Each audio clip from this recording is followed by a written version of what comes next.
जमाना कदीम में किसी रियासत पर एक बादशाह हुकूमत करता था। वो बादशाह एक अच्छा और नेक दिल इंसान था, लेकिन ज्यादा अक्लमंद न था। इसीलिए उसे हमेशा होशियार और समझदार लोगों की तलाश रहती थी, ताकि उसकी रियाया बेहतर हो और मुल्क तरक्की करके दुश्मनों को अपना गुलाम बना सके। बादशाह की अपनी मौजूदा रियाया भी उसे कुछ खास कारामद महसूस न होती थी। वो लोग सिर्फ मशवरे देते थे और उसके बदले तनख्वाहें वसूल करते थे, मगर उनके मशवरों में वो तासीर न थी जो बादशाह चाहता था। ये सोच अक्सर उसे बेचैन रखती। एक दिन बादशाह ने इसी उलझन से निजात के लिए अपने दरबारियों के साथ जंगल की सैर का इरादा किया।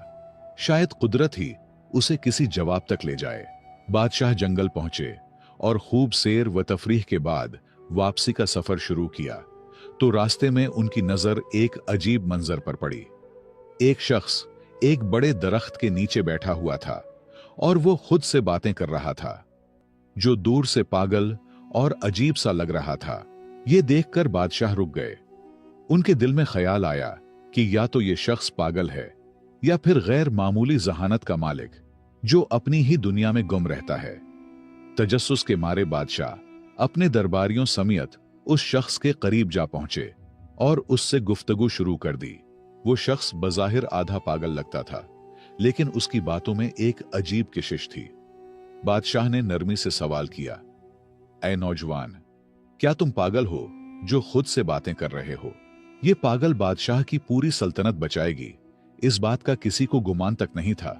लिहाजा पागल शख्स ने मुस्कुराकर जवाब दिया, पागल तुम हो और तुम्हारा सारा रियाया।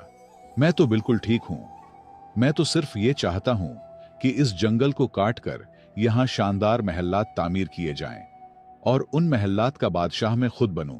उसकी बात में अजीब एतमाद और बेबाकी थी, जो किसी आम पागल के बस की बात न लगती थी।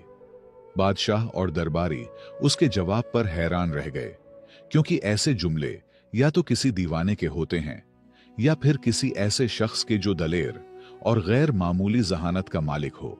बादशाह कुछ देर तक खामोशी से उसे देखता रहा, फिर दरबारियों से उस शख्स के बारे में मशवरा किया, तो उनके अंदर छिपे लालच ने फौरन सर उठा लिया। वो आपस में चुपके चुपके बातें करने लगे। किसी के दिल में यह खदशा था कि अगर यह शख्स बादशाह का मुशीर खास बन गया तो हम उसके ताबे बन जाएंगे और हमारी अहमियत भी कम हो जाएगी। धीमे से एक दरबारी ने कहा, यह खतरा है, कहीं ऐसा ना हो कि ये हम सब पर हावी हो जाए।